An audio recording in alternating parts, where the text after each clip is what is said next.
Hi, my name is Michael Pendazis. Welcome to Math 241, Probability and Statistics, online lesson number 3. We're continuing with chapter 4 in this lesson. So let's start off with going over what we did last time.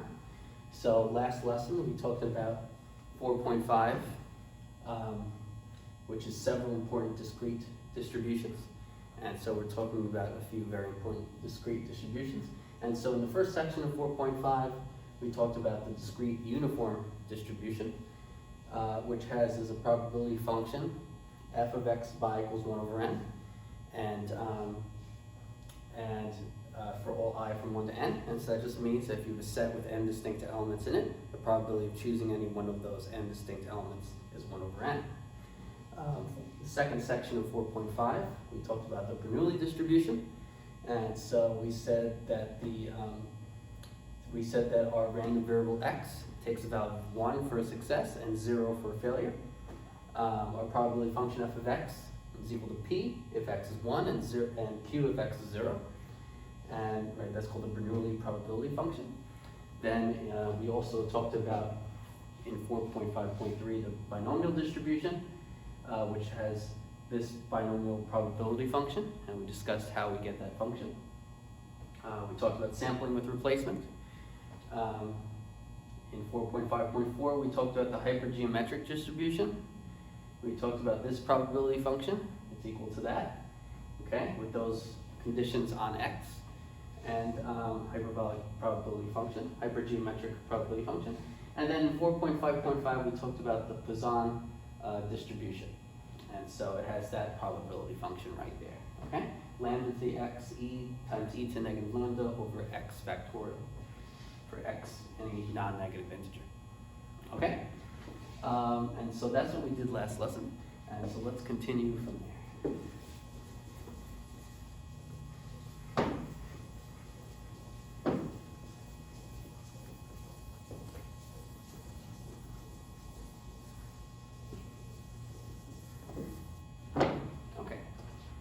So let's continue with 4.5.5.2 in the book.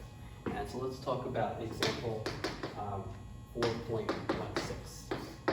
Okay? And here's the example. Let capital X, be the number of misprints on a page selected at random, on a random page. From a large book. Okay, so explain why we can assume capital X, why capital X is a Poisson random variable.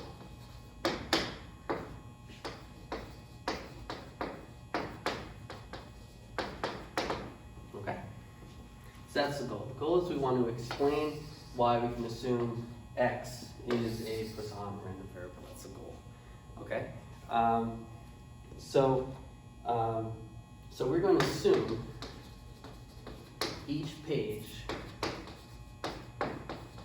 has n letters, numbers, symbols on it.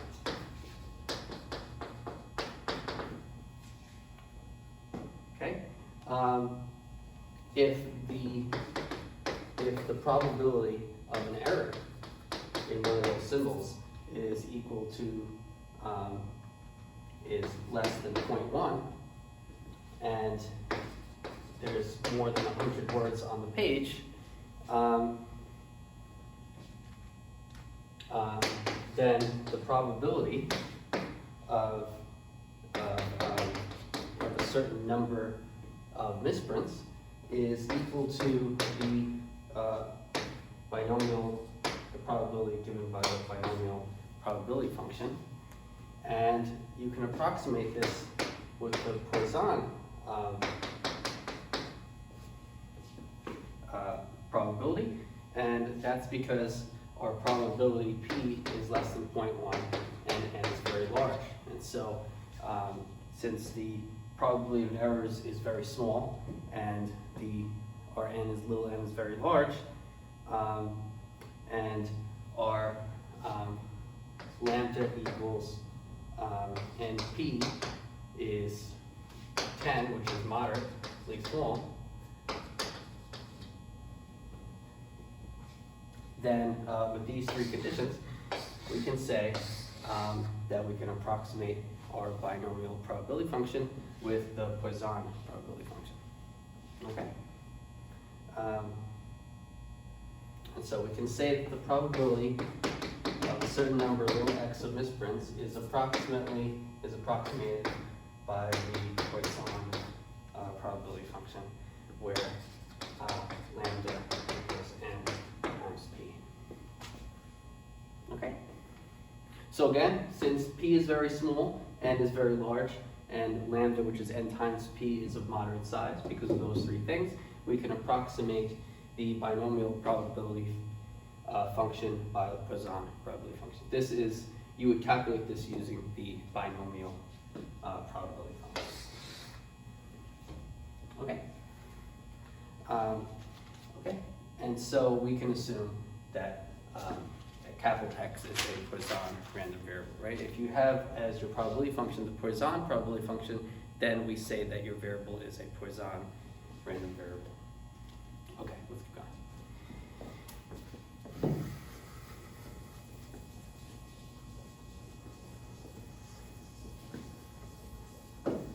Okay, so let's talk about the Poisson process.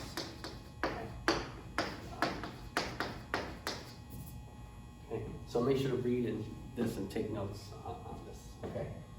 So we want to assume, we want to say if the physical process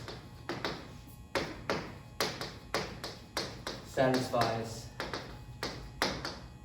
these three conditions,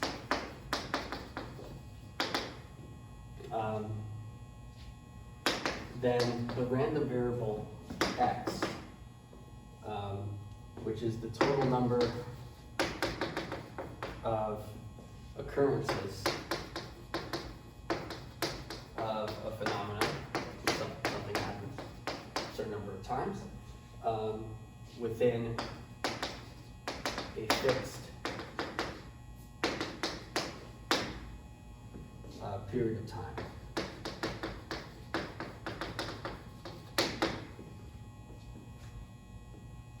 This is a Poisson variable.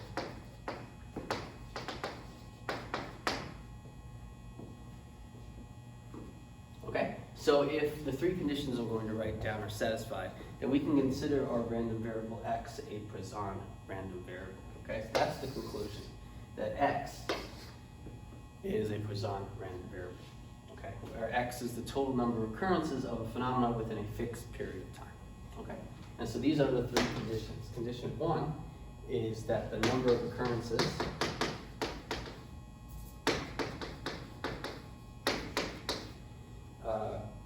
of a phenomenon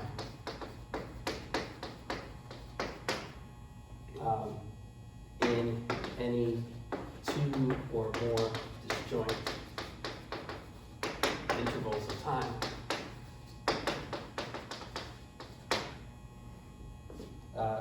must be independent of each other.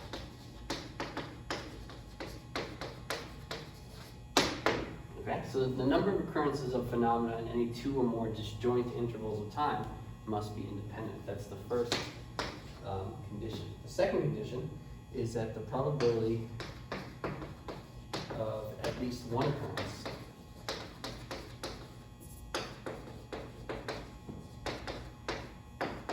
of the phenomena during any subinterval of length 1 over n is always the same.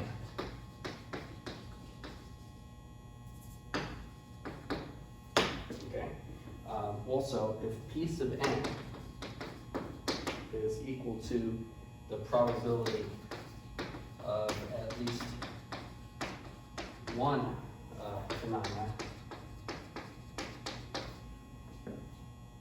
during any 1/n length period interval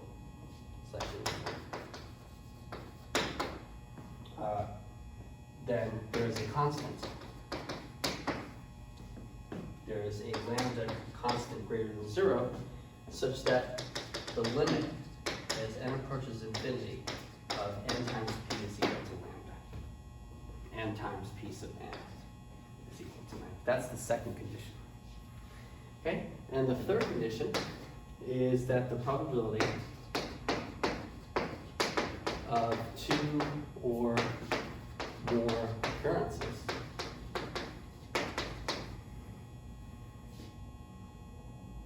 in any given very short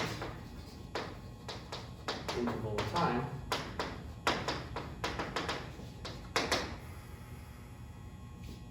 must be smaller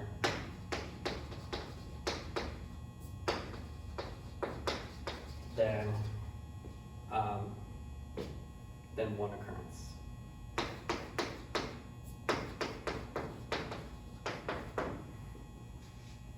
Okay. Also is the third thing. Also, in any given sufficiently small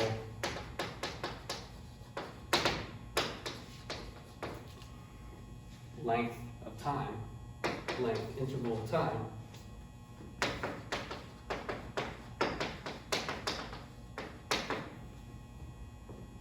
the probability of 2 or more occurrences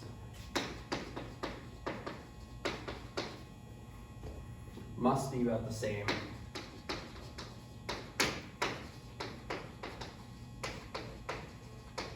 as the probability of just one occurrence. One occurrence.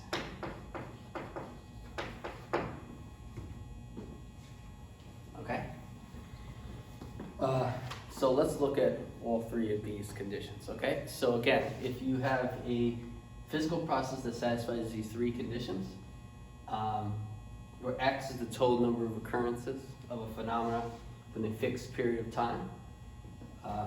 If these three things happen, then your random variable x, is a Poisson random variable.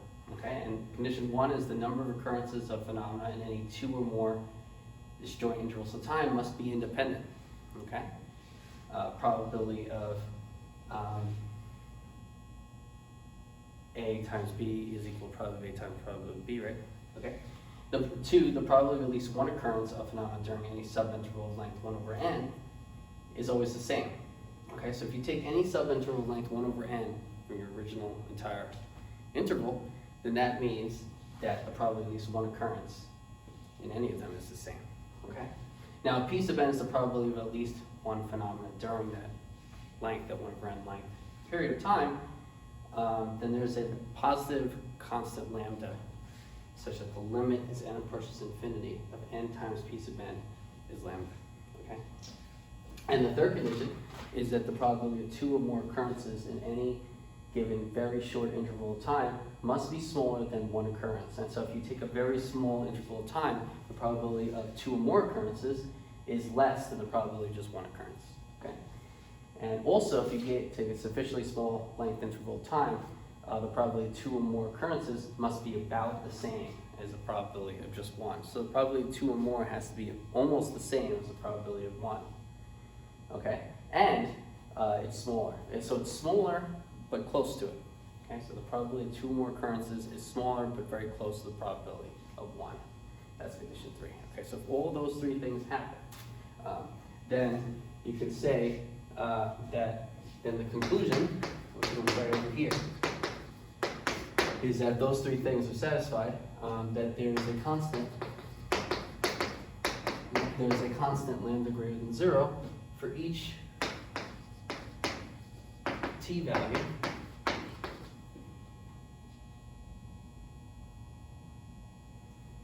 such that the distribution x sub t is the Poisson distribution. So now we can include this also with parameter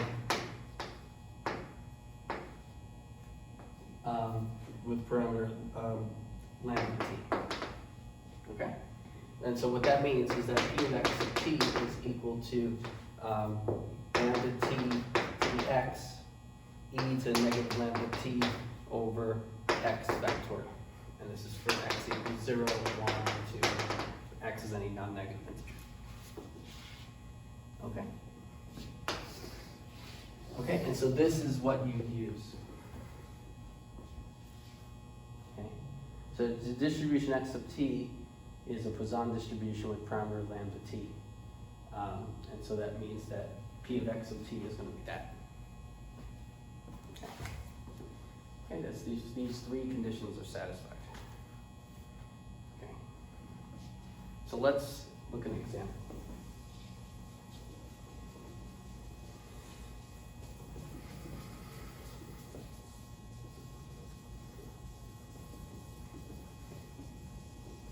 Okay, so here we have our probability function there. Okay. So example 4.1.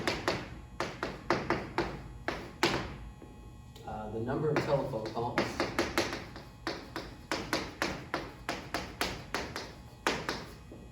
arriving within a time interval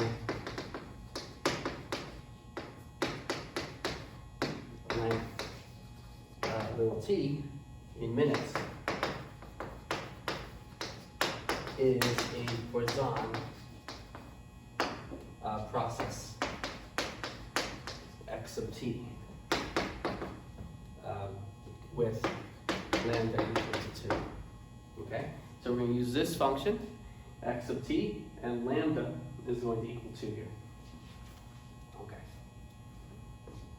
Okay. So part A is find the probability of x sub 5 is equal to 0. And this is the probability that no telephone calls arrive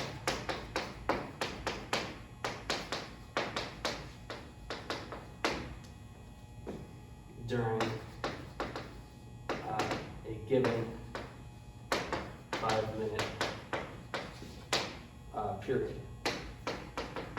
Okay, so it'll be the same during any given 5-minute period. So this is the 5-minute period. So the t here, when it says 5-minute period, it means t here, little t here, is 5, because it's in minutes. So it's saying the time interval is in minutes. So our unit of measurement is minutes. And so a 5-minute period is 5 units of our measurement. So t is 5. Now it's probably no telephone calls. And so that's telling you that you said x, right? X is the number of telephone calls, okay? The number of telephone calls is our x sub t, where t is how long you're considering, right? It's x of 5, 5 minutes. X of 5 is the number of telephone calls in 5 minutes. And we're saying it's 0. No telephone calls, so x of 5 is. Probability of x of 5 is equal to 0. Okay. So that's what we want to find. And so we also have that the probability of x sub t is equal to little x is equal to lambda t dx e to the negative lambda t over x factorial. Okay? And so when we want to find the probability of x of 5 is equal to 0, we know that t is 5 and little x is 0. Okay? And it tells us lambda is 2. So what we know is that lambda is 2, t is 5, and little x is 0. Okay? So those three things we need. We need lambda is 2, we need t is 5, and we need little x is 0. And then once we know those three things, we're just plugging those three values into this formula, and we're finding the probability of x of 5 is equal to 0. And so the probability that x of 5 is equal to 0, according to that equation, is just 2 times 5 raised to the 0th power e to the negative lambda, which is 2, times t, which is 5, over x factorial, which is 0 factorial. Let me repeat that. This is 1. Anything raised to the 0 power is 1. This is e to the negative 10 over 0 factorial, which is 1. And so e to the negative 10 is 0.000045. Okay? And so that is the probability that x of 5 is equal to 0. It's 0.000045. Good. Okay? And so we found the probability of no telephone calls arriving during any given 5-minute period with a Poisson random variable. Okay? So it's given that we have that. Okay, let's go to the next example. Let's go to example B. Okay, so part B of this example is find p of x of 1/2 is greater than 1. Okay, and this is the probability of more than one phone call in any given 1/2 minute period. Okay? You can get all that just from that. Okay, so that's a probability of more than one phone call in any given 1/2 minute period. And so just like before, we need to know the value of t, we need to know the value of lambda, and we need to know the value of little x. Okay, and then we just plug those three values into that formula. Okay, so p of x of 1/2 is greater than 1. So actually, let's just let's do this. This is 1 minus the probability of x, so 1/2 is less than or equal to 1, right? And so these two sets are complements of each other, right? So these two events. So saying the probability of x of 1/2 is greater than 1, that's 1 minus the probability of its complement. The event of x of 1/2 is less than or equal to 1. And so that's equal to 1 minus the probability of x of 1/2 is equal to 1, plus the probability of x of 1/2 is equal to 0, right? You either get 1 phone call or 0 phone calls. That's when you get less than or equal to 1 phone call. So you can't get negative number of phone calls. And so it's 1 minus that sum. And so this is equal to 1 minus the probability of x of 1/2 is equal to 1, minus the probability of x of 1/2 is equal to 0.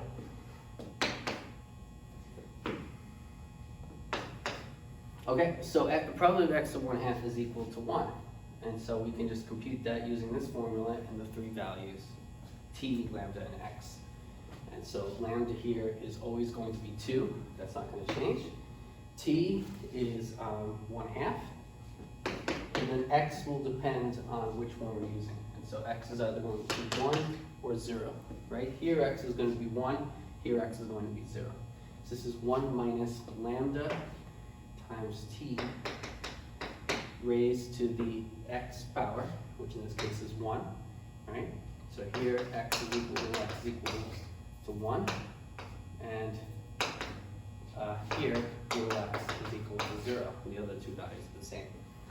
Okay, and then this is e to the negative lambda, which is 2, times 1/2 over x factorial, which is 1 factorial.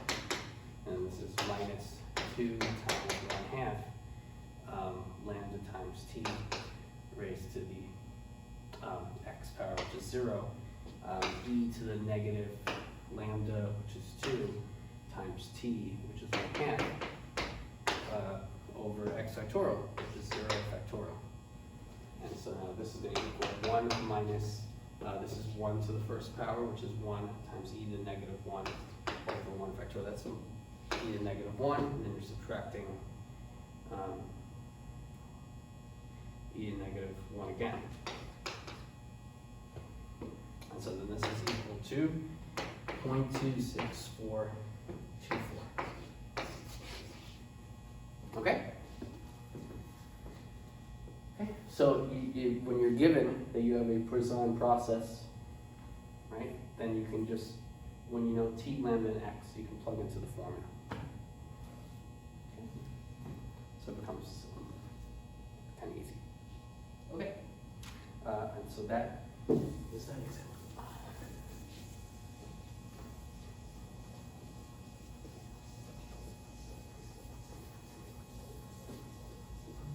And make sure to remember this. Okay. So now 4.5.5.4 is discussion on the parameter t. I mean the parameter length. Okay. Okay. And so this says if the numerical value of an experiment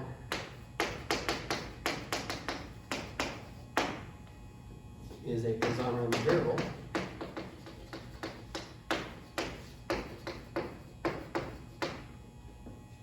x, and if the experiment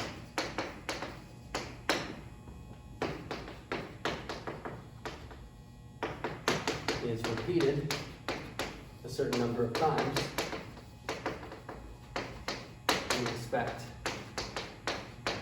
lambda to be the average value of x. Looks like lambda equals the average value of x. Okay. Okay, so lambda is the average value of x, so close to it, as long as we repeat the experiment a large enough number of times. That's what we expect to happen, right? That's what should happen most of the time. It doesn't have to happen, but it should happen. Okay? And so that's the end of 4.5. And so the homework for 4.5 is on pages 130 to 133, and the numbers 5, 9, 14, 19, and 23. Okay? So these 5 problems. Okay? So we saw a few distributions: the uniform distribution, the binomial uniform probability function, the binomial probability function, the Poisson probability function, the hypergeometric probability function. So there's a lot of material in this section. So there's 5 questions here to try that. Okay? Okay, so that's the homework for that section. Okay, so that's the end of 4.5. Let's keep going.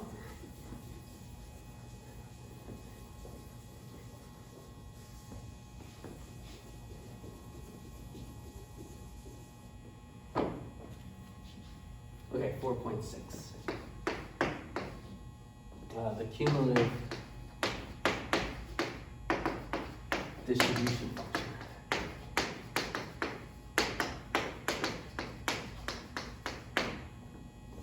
Cumulative distribution functions of discrete variables.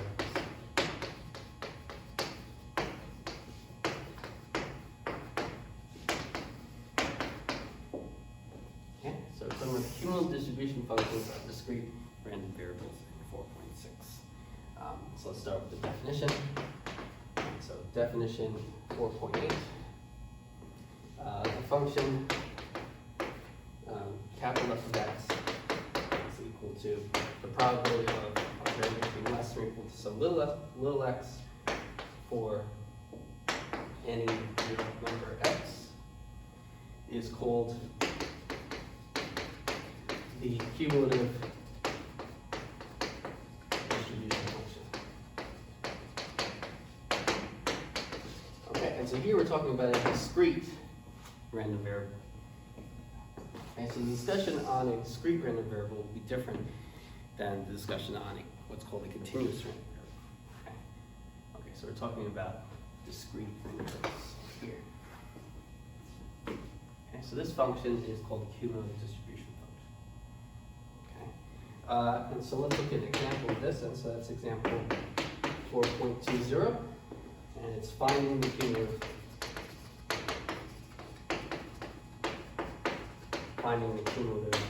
distribution function.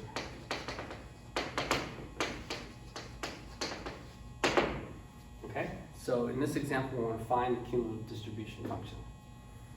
Okay, and so we want to let x, a random variable, be a discrete random variable.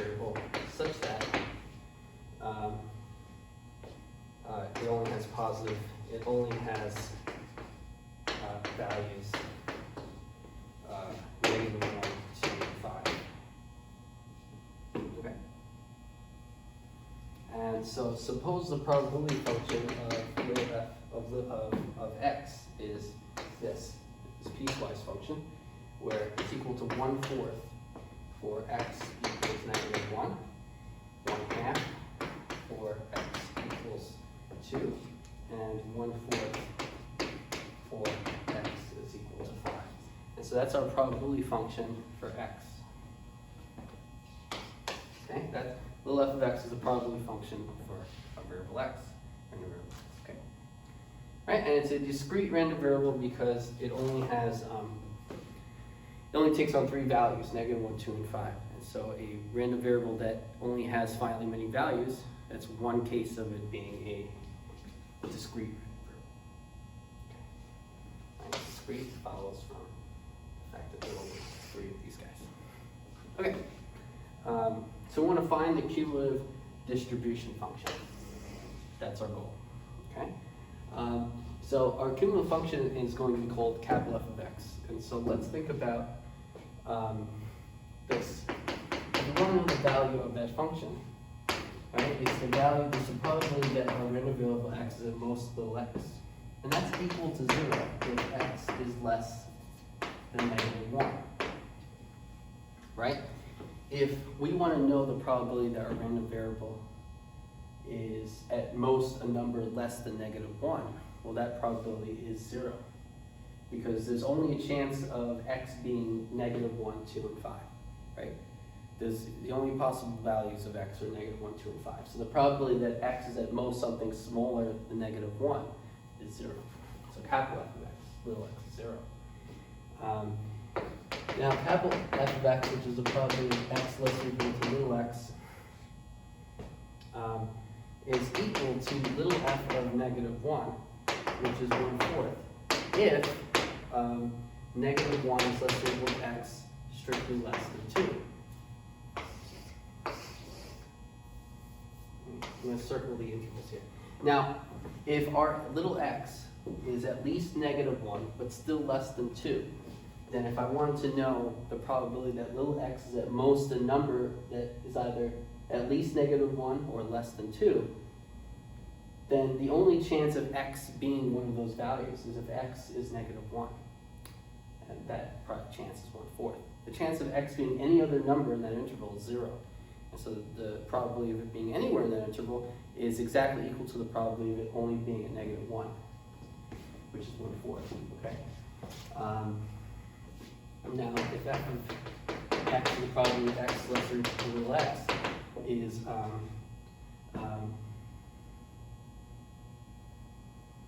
now, okay, so I'm going to put this here. If 2 is less than x, strictly less than 5. So if x is at least 2, but still less than 5, then the probability of it being in that interval is, well, equal to the probability that x is -1 or 2. So this is equal to the probability that x is -1 or x is 2. And so that's equal to little f of -1 plus little f of 2. And that's equal to 1/4 plus 1/2. And that's 3/4. Okay. So our function capital F of x, the cumulative distribution function, is 3/4 if little x is at least 2, but still less than 5. Okay, and then lastly, our capital F of x, which is the probability of x at most little x. If little x is greater than or equal to 5, right, there's the only thing left to consider. If x is at least 5, if little x is at least 5, then the only way it could be at least 5 is if x was 5 here. Because we can only take 3 values and none of them are more than 5. So this probability is f, little f of 5.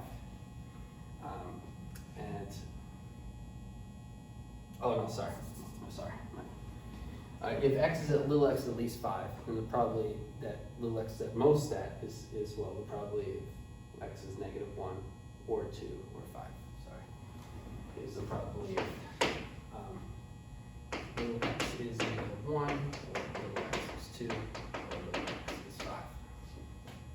Okay, so that's equal to little f of -1 plus little f of 2 plus little f of 5, and so that's 1/4 plus 1/2 plus 1/4, which is 1. And so if little x is greater than equal to 5, the probability that capital X is at most little x is 1. For instance, if little x was 6, the probability that x is at most 6 is 1 because it can only be -1, 2, and 5. And so it has to be at most a number at least 5. Okay? Okay. So with all of this work here that we did, I'm going to write over here the conclusion.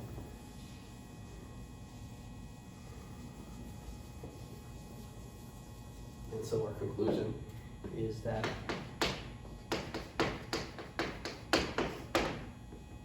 for negative infinity less than x less than infinity, or any real number x, we get that capital F of x is this piecewise function which is 0 if x, little x is less than -1, 1/4 if -1 is less than or equal to x strictly less than 2, 3/4 if 2 is less than or equal to x strictly less than 5, and 1 if little x is greater than or equal to 5. Okay, and so that capital F of x is our cumulative distribution function, this example of this function, of that, our cumulative distribution function for our random variable capital X. This is what we wanted. And that's for any real number x, little x.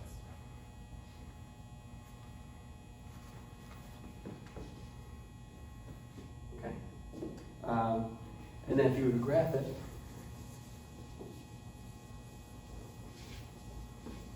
okay, so now we have that, and if you were to graph it, you would get this.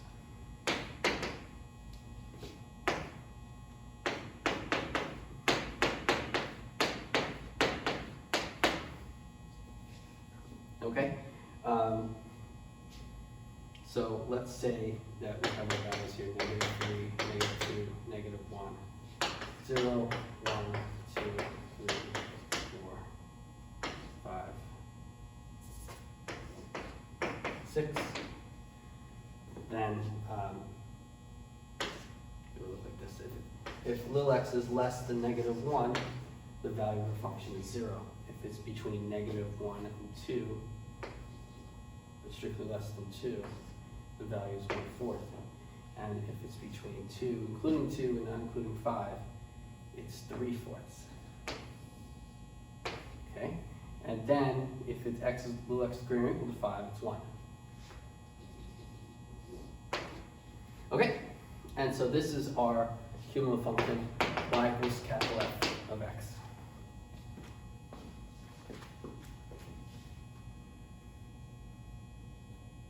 That's the graph.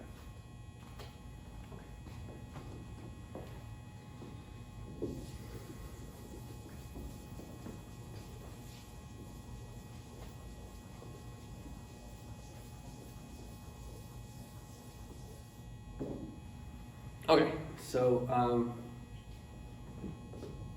alternate definition of the cumulative distribution function.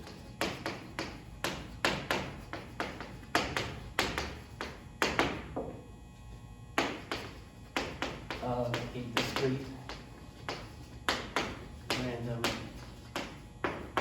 variable.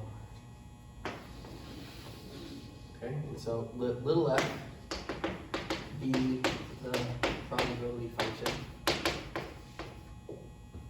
of the discrete random variable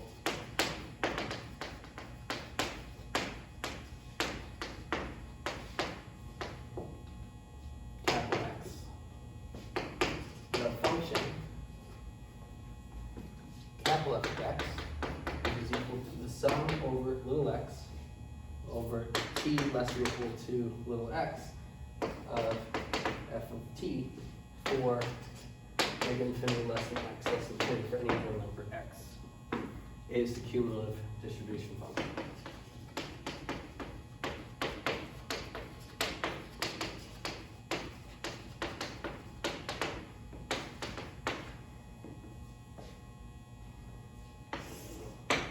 Okay?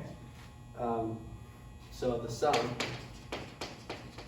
is over all values of t less than x such that little f of t is defined. Okay? That's explaining this part. Okay? So what's in parentheses here is explaining that. We're taking the sum over all t less or equal to little x such that little f of t is defined. And so we're adding up all the f of little t's for little t's and most little x, and that's capital F of x. Okay? That's another way of defining our cumulative distribution function. Okay.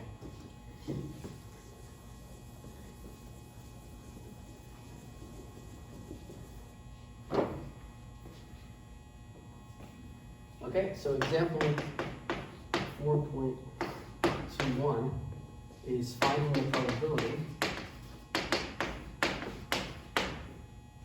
with the cumulative distribution function.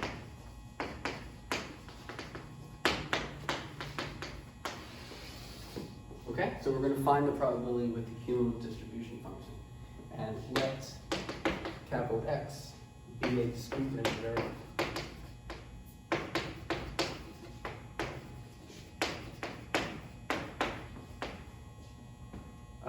whose cumulative distribution function, I'll call it CDF, cumulative distribution function, is capital F of X is equal to 0 for x less than -3, 1/6 for -3 less than x strictly less than 6, and half for 6 less than x strictly less than 10, and 1 for x greater than 10. Okay? And so we're just going to find a few things given this information. Okay. So in part A, we're going to find the probability that x is less than or equal to 4. And so the probability that x is less than or equal to 4, well, 4 is over here. And so this is, this falls into this range of values. And so that's 1/6.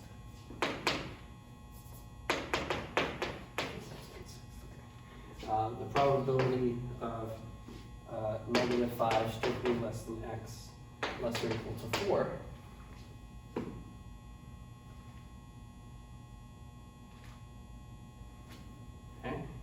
then that's equal to the probability that x is less than or equal to 4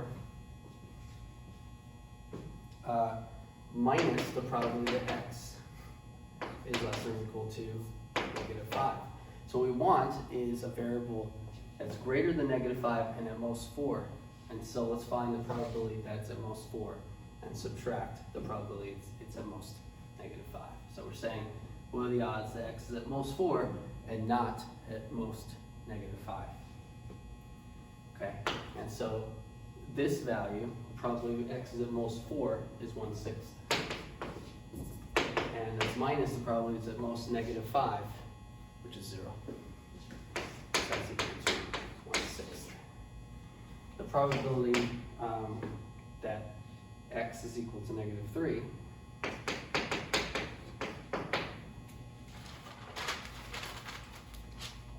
so the probability x is equal to -3 is 1/6.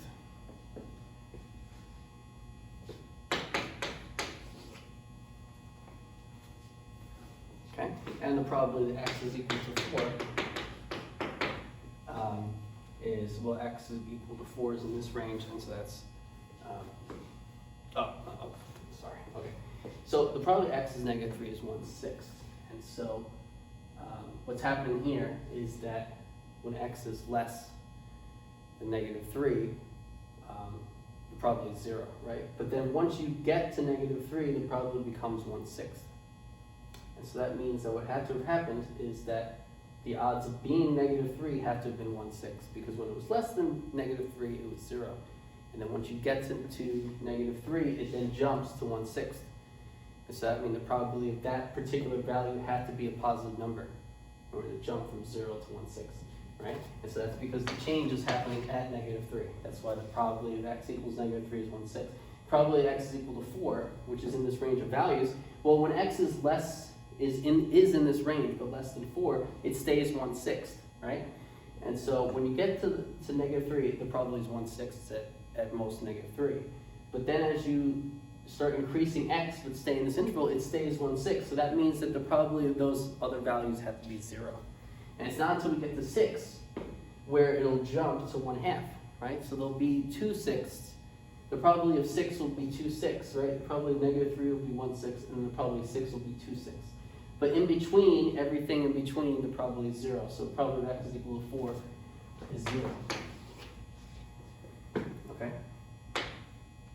So you have to think about where x is a discrete random variable. So there's only finitely many values x can take, right?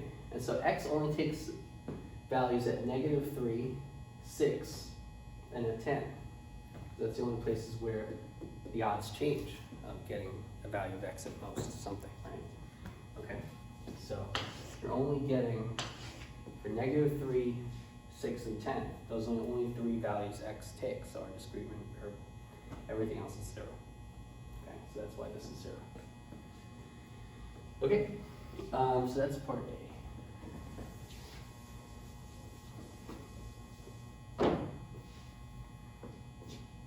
Okay, and now part B is find the probability function. Probability function of a random variable, discrete random variable, capital X. So our probability function, well, it's 0 when x, the chances of x being less than 3 is 0. Then suddenly when it becomes 3, the odds of it being at most negative 3 is 1/6. So the probability that x, the probability is 1/6 if little x is equal to negative 3. Okay? And then, like I said here, the probability doesn't change in our cumulative distribution function after negative 3. It only changes when we get to 6. And it jumps by 2/6, right? It goes from 1/6 to 3/6. So that means that 2/6, so that means 2/6, which is equal to, that's 2/6 if little x is equal to 6. So it jumps by 2/6 when we add the probability at x equals 6 here. Then the probability stays 1/2 of it being most little x until we reach 10. And then it jumps to 1. And so it adds another half here. So the probability of little x is 1/2 if little x is equal to 10. And so our little x only takes 3 values, negative 3, 6, and 10. And these are the corresponding probabilities of x attaining those 3 values, 1/6, 2/6, and 1/2. Okay, so that's the probability function of our discrete random variable x. Okay, and so now that's the end of 4.6. It's also the end of chapter 4. And so the homework is on page 137, numbers 1 and 5. Okay, so the homework is on page 137, numbers 1 and 5. And this is the end. This is 4.6, section 1, 4.6. And we're now done with chapter 4.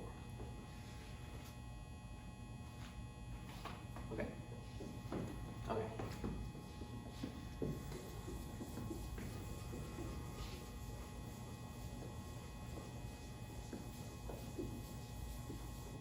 Okay. So next is chapter 5. And so chapter 5 is on continuous random variables and probability density functions.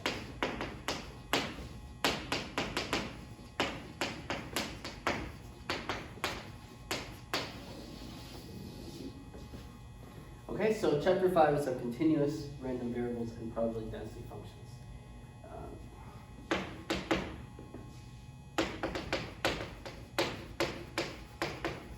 Okay, so 5.1 is on an introduction.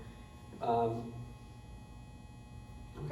and so what we're saying is that a continuous random variable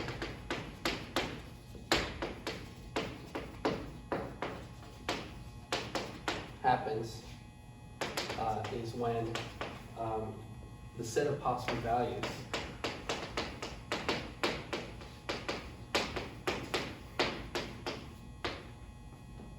of a random phenomena is a continuous extent of real numbers. Okay?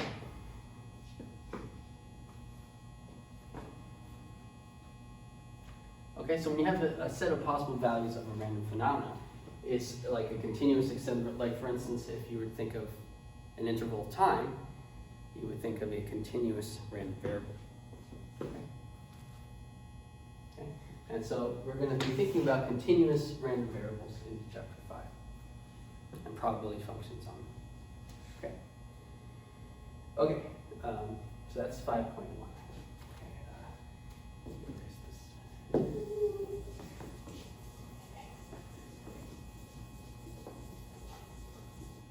Okay, now in 5.2, we're going to talk about probability density functions.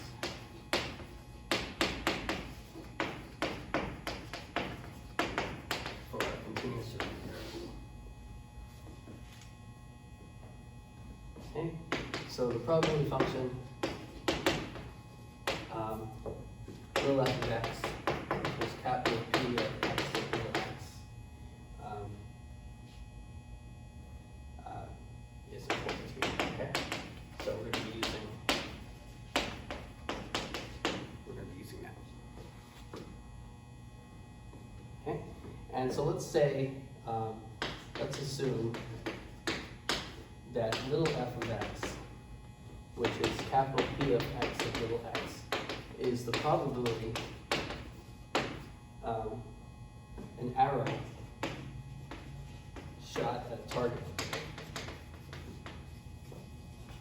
is little x inches to the nearest inch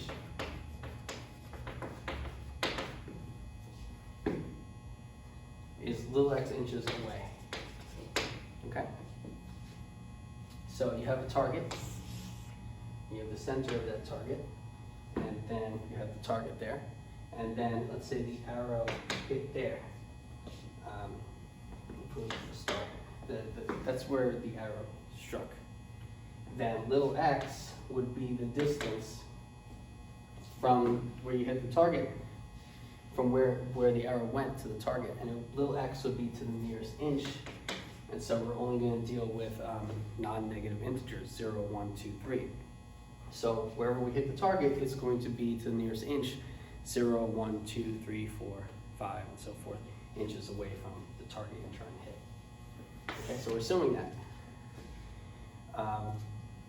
And so when we look at the number of inches away, if we draw a histogram to describe what's happening, then we will get this picture.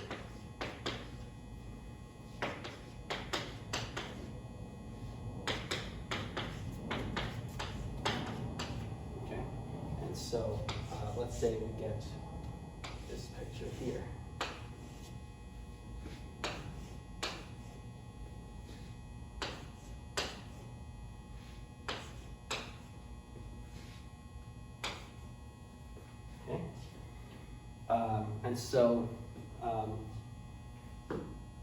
And so here we're looking at how likely it is that's going to be 0 inches away, 1 inch away, 2 inches away.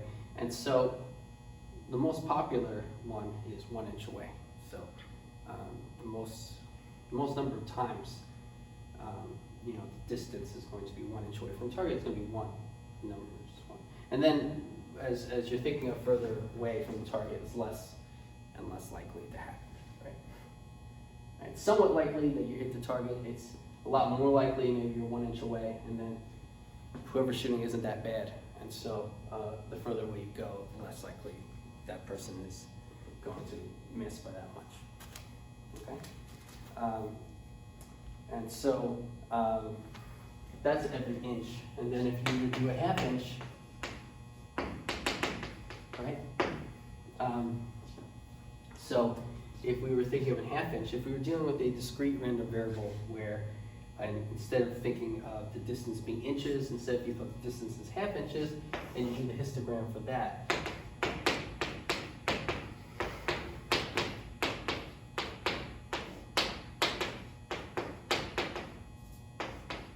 So now, realistically, you don't think, in the real world, you don't think in terms of hitting your target always exactly an inch away or 2 inches or half inches. But if you go a half inch away, let's say, sorry that I'm gonna have to squeeze this a little bit. Let's say that now we get this.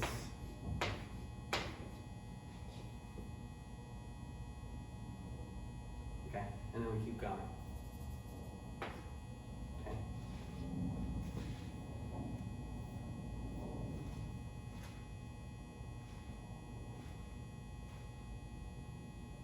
Okay, so so now we're dealing with half inches here. And so now, how many half inches away are you from the target?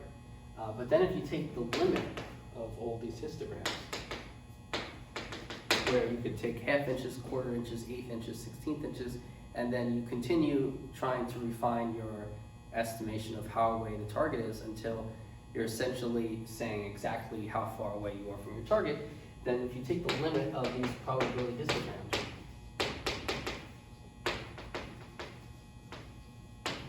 then the result will tell you the odds of hitting any, distance away from the target.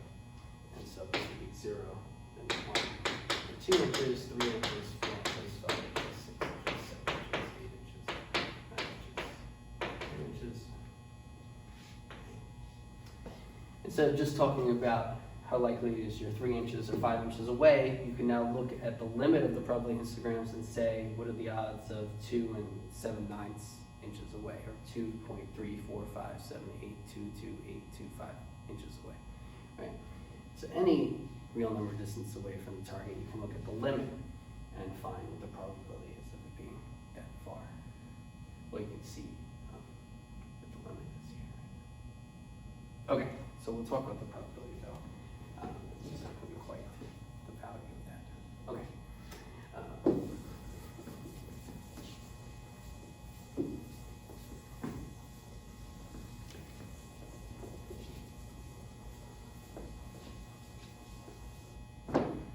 Okay, and so that's figure 5.1 of the book, is the limit of probability histograms.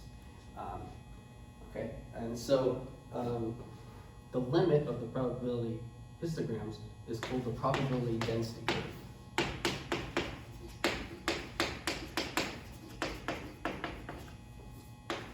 Okay, so the probability density curve is the limit of the okay, so let me write this out. Okay, so this is the that's the limit of the probability histograms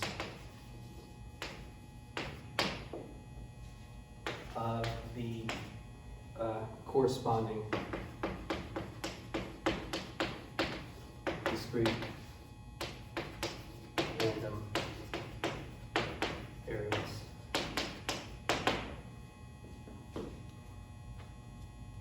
Okay, so that's a probability density curve, the limit of the probability histogram. Okay. And so the probability defined by this curve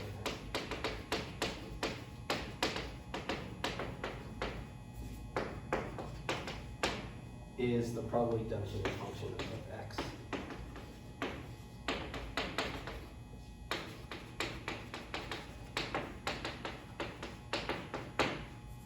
Okay, so the probability defined by this curve is the probability density function of x.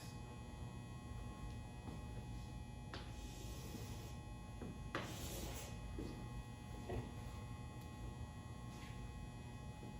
And so the probability that a random rule of x is between little a and little b inclusive is the definite rule from a to b of little f of x dx.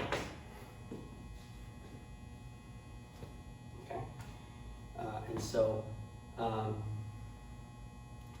the probability density function of x, that's little f of x. Okay, that's the limit of your probability histograms. That's little f of x. Okay. Okay, now so the probability that x is at most some value little x is the interval from negative infinity to little x of f of t dt.